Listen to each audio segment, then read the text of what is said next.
मनसेची रविवारी मुंबईत एक महत्त्वाची बैठक रवींद्र नाट्य मंदिरामध्ये 10 वाजता बैठकीचं आयोजन। मनसे अध्यक्ष राज ठाकरेंच्या उपस्थितीमध्ये बैठक। मनसेचे नेते सरचिटणीस मुंबईतील प्रमुख पदाधिकारी राहणार उपस्थित। लाडक्या बहिणींना 2100 रुपये कधी मिळणार या संदर्भात राज्याचे अर्थमंत्री तथा उपमुख्यमंत्री अजित पवारांनी विधानसभेत केलं स्पष्ट। राज्याची आर्थिक परिस्थिती पाहता पैसे देऊ, अजित पवारांचं वक्तव्य। नागपूर हिंसाचारात फहीम खान नंतर आता सय्यद अलीचं नाव चर्चेत। नागपूर हिंसाचार प्रकरणामध्ये सय्यद अलीचं नाव समोर, फहीम खानला अटक, सय्यद असीम अलीचं नाव चर्चेत। सय्यद अलीच्या हालचालीवर देखील तपास यंत्रणांची नजर। आरोप करण्यासोबत असतं आमची सत्ता गेल्यावर एसआयटी स्थापन झाली होती, एसआयटीनं काय केलं ते च्विंगम कितीच घडणार असं वरुण सरदेसाई यांनी म्हटलेलं आहे। शाळांचं वार्षिक वेळापत्रक सीबीएसई प्रमाणे असेल। राज्यातील सर्व शाळा 1 एप्रिल पासून सुरू होणार। मे महिन्यात सुट्टी तर जून पासून पुन्हा शाळा। मंत्री दादा भुसेंची माहिती। उद्धव ठाकरेंनी नारायण राणेंना फोन केला होता, आदित्यला वाचवण्यासाठी राणेंना फोन केला होता, माजी मंत्री रामदास कदम यांचा दावा। हापूस आंब्याच्या अस्मितेसाठी आमदार शेखर निकम यांचा ठाम आवाज। अर्थसंकल्प अधिवेशनामध्ये आमदार शेखर निकम यांनी कोकणाच्या अस्मितेचा मुद्दा उपस्थित केला। नाथषष्ठी सोहळ्याच्या निमित्तानं संत एकनाथ महाराज समाधी मंदिराला आकर्षक विद्युत रोषणाई, यामुळे मंदिर परिसर उजळून निघाला। तर ठिकठिकाणी स्वागत कमानी देखील उभारल्या असल्याची माहिती मुख्याधिकाऱ्यांनी दिली। नाथषष्ठी सोहळ्याच्या निमित्तानं राज्यभरातून लाखो वारकरी पैठण नगरीमध्ये दाखल। राष्ट्रवादी काँग्रेसचे जितू परदेशी यांच्या वतीनं वारकऱ्यांना आणि भाविकांना फराळाचं वाटप।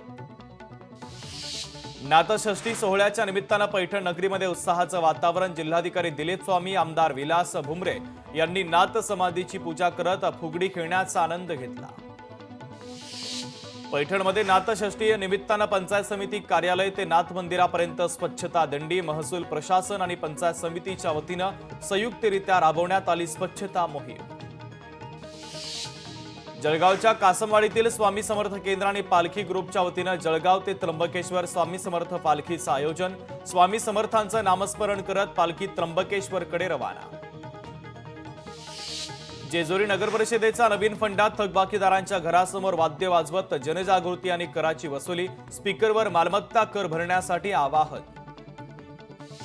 देवरुखमध्ये शिवकालीन शस्त्रांचं प्रदर्शन पाहण्यासाठी विद्यार्थ्यांची आणि नागरिकांची मोठी गर्दी।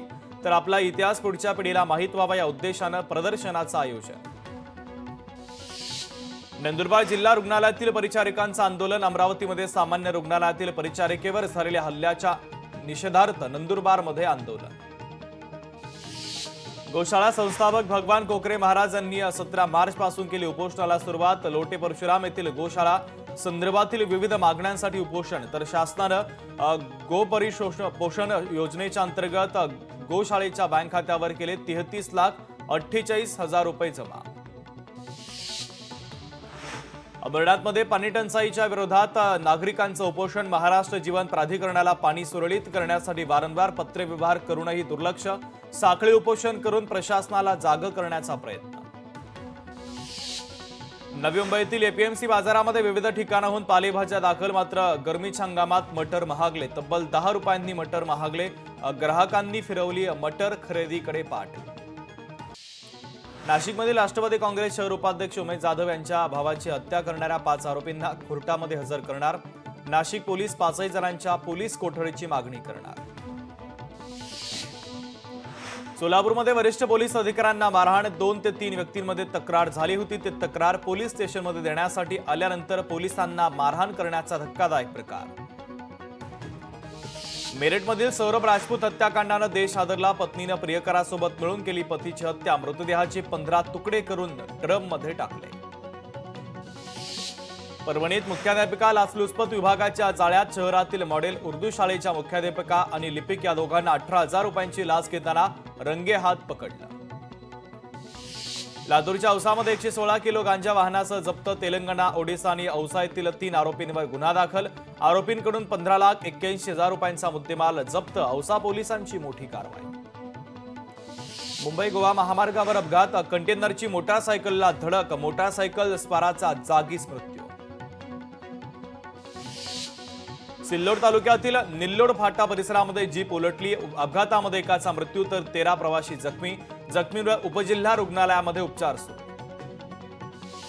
लातूर जिल्ह्यातील औसा शहरात बसला ट्रकची धडक. अपघातामध्ये भाजी विक्रेत्याचा मृत्यू तर घटना सीसीटीव्ही कॅमेऱ्यामध्ये कैद.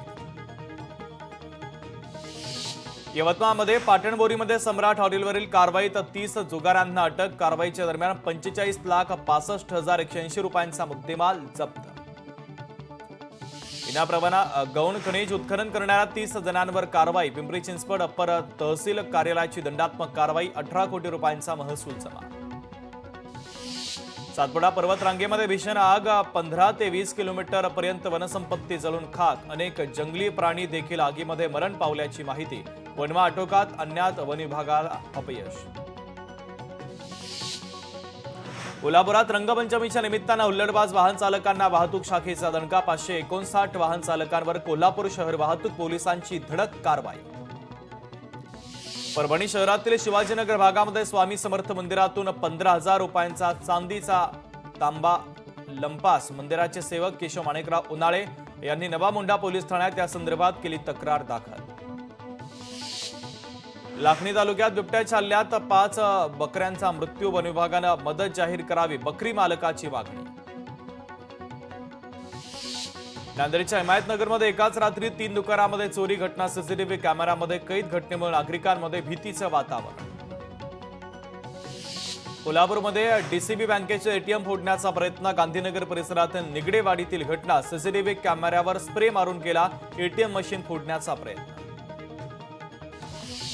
सांगलीच्या मिरजमध्ये देशी बनावटीच्या पिस्तुलासह 3 अटक. या प्रकरणी 4 चाकी वाहनासह 25 लाख रुपयांचा मुद्देमाल जप्त. सोलापूर शहरातील विविध भागात घरफोडी करणाऱ्या चौघांच्या गुन्हे शाखेच्या पथकानं मुसक्या आवळल्या. या प्रकरणी 3,90,000 किमतीचा मुद्देमाल जप्त. वरळी कोस्टल रोड सिलिंग कनेक्टरवर आत्महत्येचा प्रकार. 30 वर्षीय तरुणाची समुद्रात उडी घेत आत्महत्या. सागरी सेतू परिसरात आढळला मृतदेह. मुरबाड तालुक्याच्या सरळ गावात हॉटेल मालकावर गावगुंडाचा जीवघेणा हल्ला. खंडणी मागण्याच्या उद्देशानं गुंडाचा जीवघेणा हल्ला. हल्ल्याची घटना सीसीटीव्ही कॅमेऱ्यामध्ये कैद. तर मुरबाड पोलीस स्टेशनमध्ये या संदर्भात तक्रार दाखल.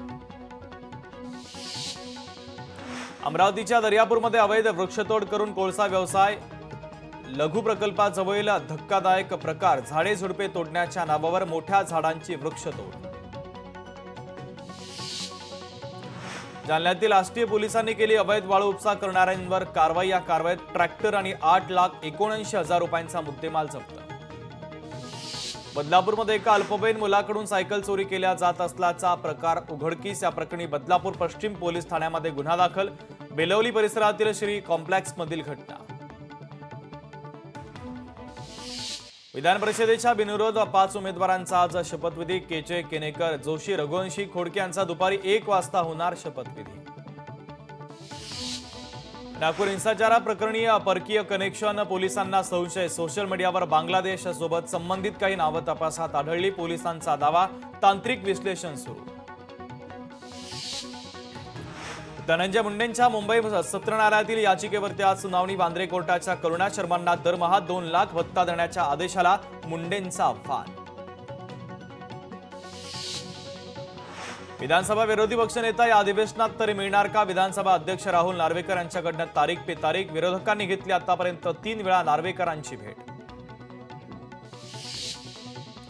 विधानसभेत आज अंतिम आठवडा प्रस्ताव. दिशा सालियन प्रकरण, नागपूर घटना, कोरटकर आणि सोलापूरकरसह कायदा सुव्यवस्था आणि शेतकऱ्यांच्या मुद्द्यावर विरोधक आक्रमक होण्याची शक्यता.